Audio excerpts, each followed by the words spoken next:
This is Free Thinking Through the Fourth Turning. My name is Sasha Stone.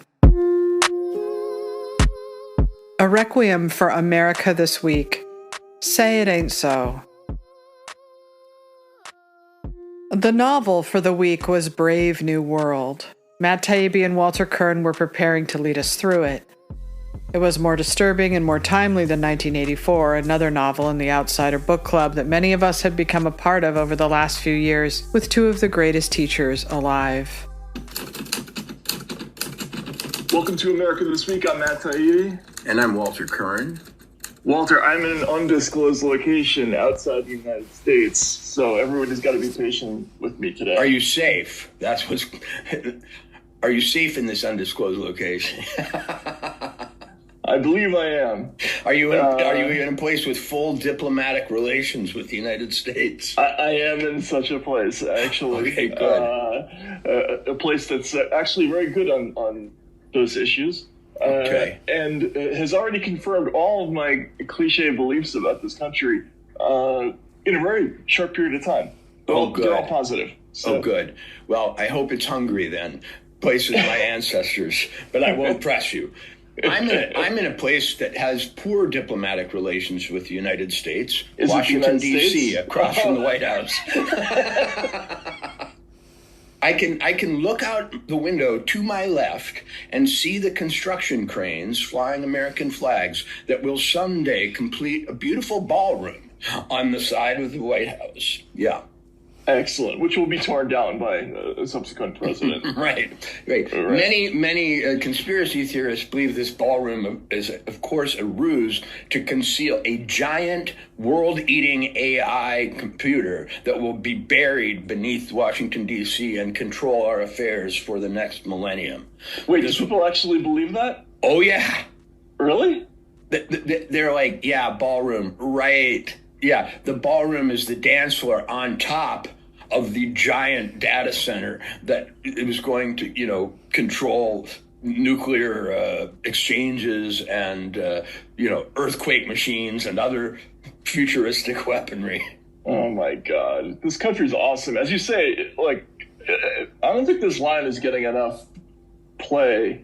America it's a Zapruder film, basically. Yes. Is all America is now. And we are going to rewind it endlessly over and over again. It's a choose-your-own adventure Zapruder film. Yeah. Even better. It's not just one. In the old days, there was just one. In this one, you can branch off into various interpretations based on, the driver, zoom, and then you go off into a tiny, a miniature branch of the Zapruder universe.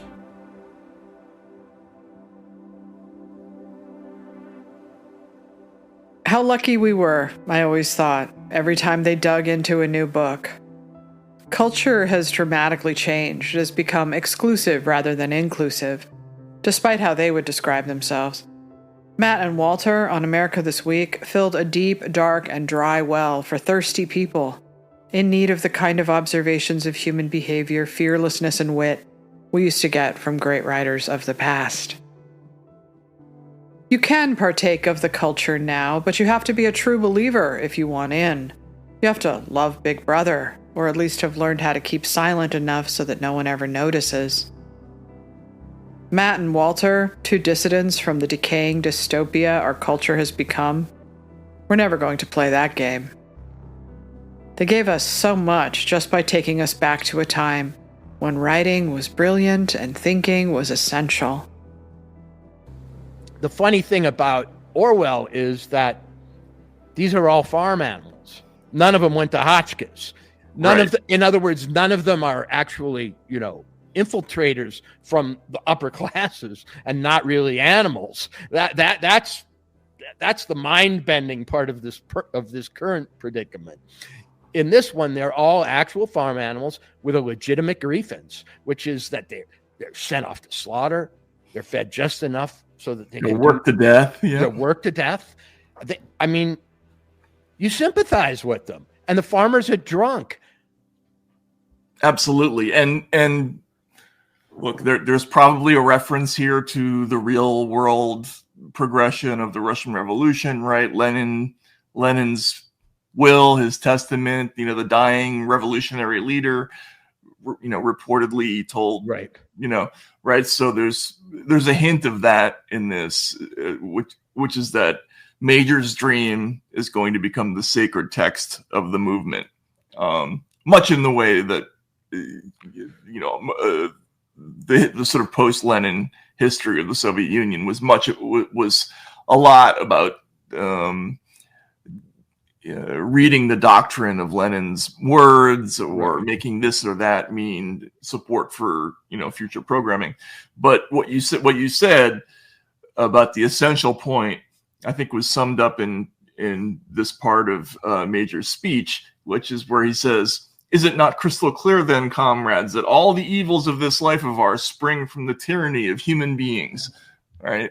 So he gives this very eloquent, very enraging, passionate speech about the mistreatment of farm animals at the hands of the Jones the farmer, and builds up to this point where he says, he's even set us animals against one another.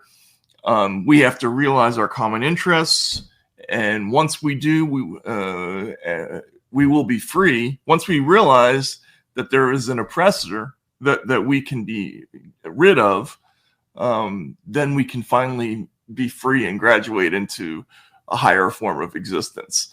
And it's kind of convincing at the beginning of the story, isn't it?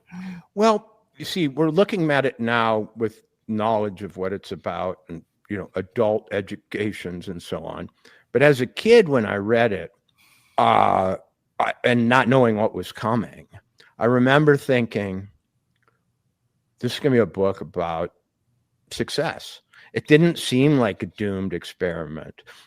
Even now, it's hard to get in the mindset of the excited animals when you know how Animal Farm really ends, or what it really connotes and what it means. And this time, reading it with that sort of retrospective wisdom, or knowledge at least, I feared for the animals almost instantly, because I know what a crushing job Orwell's going to do of dashing their hopes and exposing them. And I almost didn't want to see the whip come down. You know what I mean? I almost wish the book was longer and dwelt longer in the idyllic early part. Yeah, no, unfortunately, there's no respite in this book. It starts off in conflict, misery, and it's only going to get worse. I start with the books because that is really what made America This Week something unique and valuable, not just to people like me, who found it so pleasurable just to listen to them talk about books, but to the broader culture, so in need of not just education, but enlightenment. Two great writers, two great readers, two great thinkers. How did we ever have it so good? Both Walter and Matt had already been canceled by lesser beings who had no idea what kind of genius they'd given up, or maybe they did know. Maybe they burned with jealousy that these two hadn't sold themselves out for conformity or acceptance. Maybe they burned with jealousy because they were now trapped and silenced. Or maybe they just envied their talent. Either way, their loss was our gain. We outsiders who helped to build a little gulag on the other side of Eden, to quote Milan Kundera in the Book of Laughter and Forgetting, quote, "Totalitarianism is not only hell, but all the dream of paradise. The age-old dream of a world where everybody would live in harmony, united by a single common will and faith, without secrets from one another." André Breton, too, dreamed of this paradise when he talked about the glass house in which he longed to live. If totalitarianism did not exploit these archetypes, which are deep inside us all and rooted deep in all religions, it could never attract so many people, especially during the early phases of its existence. Once the dream of paradise starts to turn into reality, however, here and there people begin to crop up who stand in its way. So the rulers of paradise must build a little gulag on the side of Eden.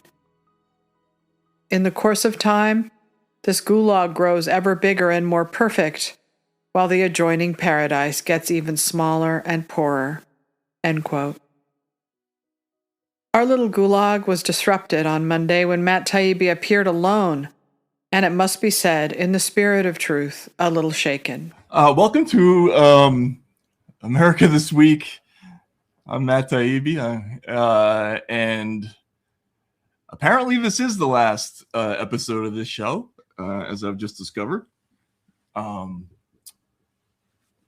because my longtime partner does not want to take part in the new iteration of the site. So I'm going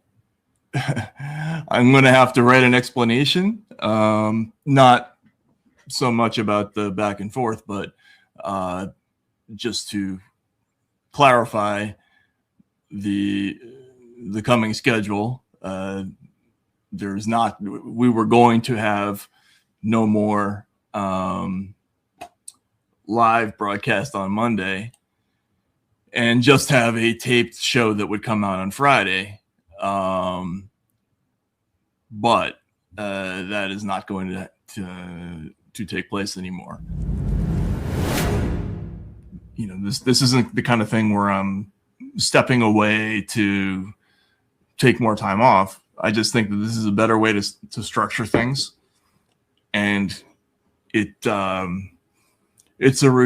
response to what I think has been a long developing negative phenomenon in media, which is this transformation or the reduction of journalism from the process of telling stories that are all individual and have their own character. Each one has its own character, to a constantly evolving take on things.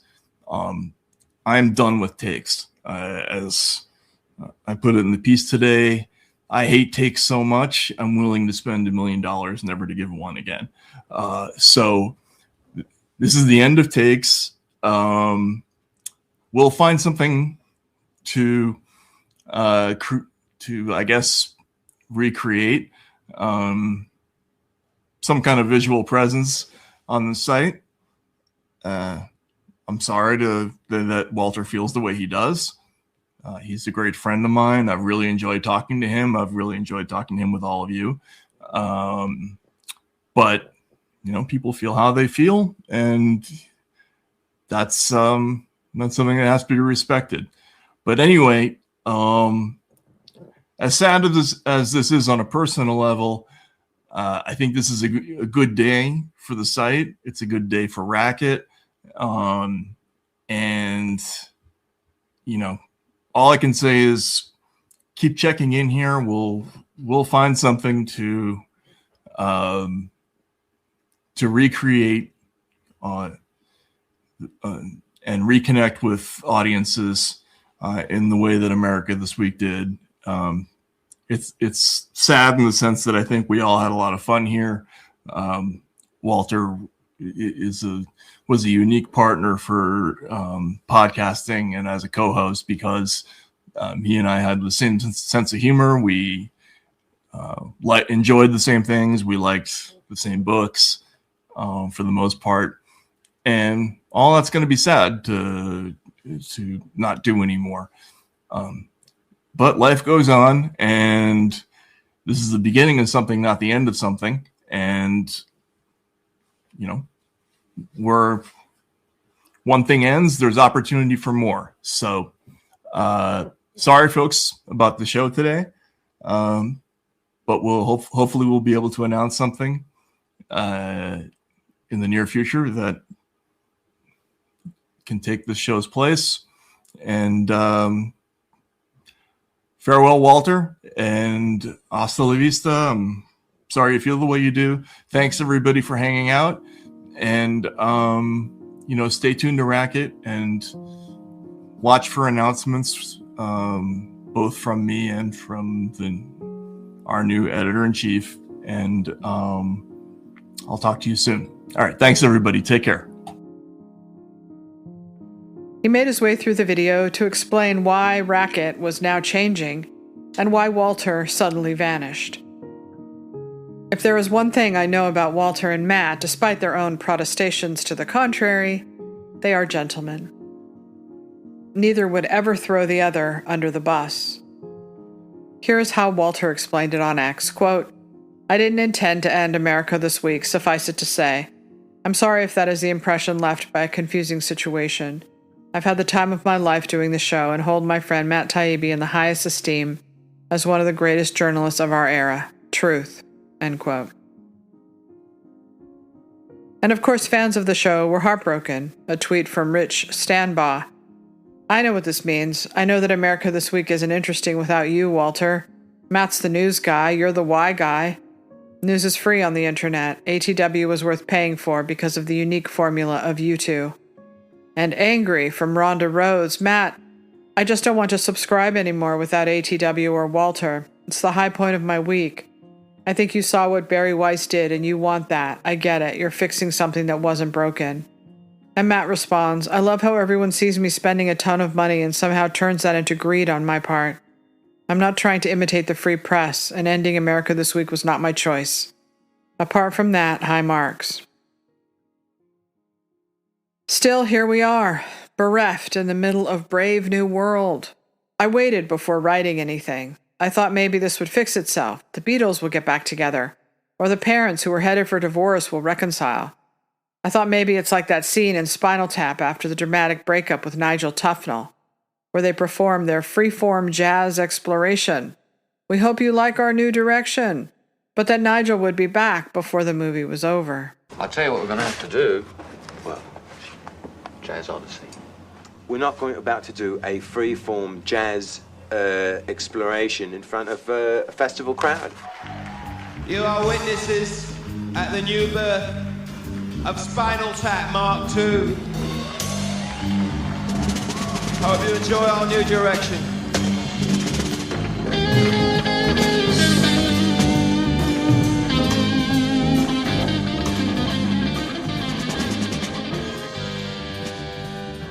But I also know it's not easy being cast as a leader of a large audience that starts to feel like a movement. Maybe Matt felt confined or frustrated, and he stuck it out longer than he wanted to for his readers' sake, until he finally had to do what he thought was right, become a news site again. They call it audience capture, and in a way that's right. Candace Owens is probably one of the best examples of how not being honest with your readers can take you down a dark road. And if you want to keep the clicks and views coming, you must give your audience what they want. If you decide you can't anymore, you risk what I did, losing everything. If I suddenly decided that I loved the Democrats again and I hated Trump and MAGA, that would mean breaking an agreement with many of my readers and subscribers here. And that's especially tricky if they're paying subscribers. But if I felt that way, I would still take the leap and jump rather than lie to them. Some of us just can't do the other thing, and I suspect both Walter and Matt are like that too. But I also know life is change. People change. We evolve. I could feel Matt's growing pains for a while now because his audience was built not just on his own reputation, but on ours. The abandoned outsiders, many of them MAGA, looking for deeper understanding or validation from the unrelenting biased legacy media. No, we're not crazy because look, Matt Taibbi is writing something that makes it make sense, and suddenly we can feel our feet on the ground. I felt so validated when Matt took up my story and wrote about how Hollywood discarded me for a joke on X and then decided I should be kicked out of Utopia. It mattered that it was Matt Taibbi. They couldn't ignore it. Because even though they'd canceled him in a way, they'd still pay attention to what he wrote, and for whatever reason, it made a huge difference for me. They never leave him alone, in fact. They all feel so personally betrayed by him. He routinely beats back critics and trolls on the left and right on X, feeling betrayed for one reason or another, trying to make him take a definitive side. Some in the comments of his last video for America This Week said they were glad he was back, and things were getting weird with Walter. Those people make me sick. No offense. But you have to be dumb as a rock not to get the greatness of Walter Kirn. That alone explains why our culture collapsed. Too many stupid people are writing books and making movies. America This Week was the cure. It was reality. It was original thought. Walter has a deep empathy for the forgotten men and women in this country, whom the establishment discarded and then demonized. Not just on America This Week, but throughout all of his work. He sees humanity in the macro view. He also isn't afraid to wonder, ask questions, and let his mind take him where it wants to go. I can't imagine choosing to do without that. And for what? MS Now? The New Yorker? No thanks. Without America This Week, our world just got a little smaller and a little darker. I used to say to myself, just hold on a little longer, it's almost Thursday. And that's when they record their podcast and it drops on Friday. And then it's only the weekend and they're back on Monday. They weren't the only great podcast out there. There are plenty of others. What made theirs different is that they're novelists. They're absurdist thinkers who see the times we're living through as material, and thus they're always just outside of it, not getting emotionally invested in any of it, but trying to see how everything fits together and what it means. This is what we don't get anywhere else. We also don't get acceptance from the podcasts that call themselves heterodox, but to test people who voted for Trump and thus keep themselves within arm's reach of paradise. I will continue to follow Matt and Walter wherever they land. Matt will still be writing at Racket, and he says he'll be doing even more of it. Walter will be on X and on his own Substack, and he is writing books and screenplays. I'm sure both will be doing interviews and who knows, maybe podcasts. But America This Week, at least as of right now, is done. I will miss them. I hate saying goodbye. We all have things we hold on to, our touchstones, and America This Week was mine. All I can say to both of them is a line they will know. So long, and thanks for all the fish.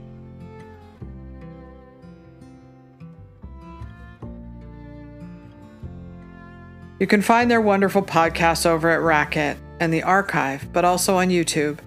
Their live shows are on the Live tab. Thank you for listening to my podcast, sashastone.com. And if you like my work, you can always become a paid subscriber or leave a tip on the tip jar, which is on the main page. Or you can always write a review. That always helps. And remember, to thine own self be true.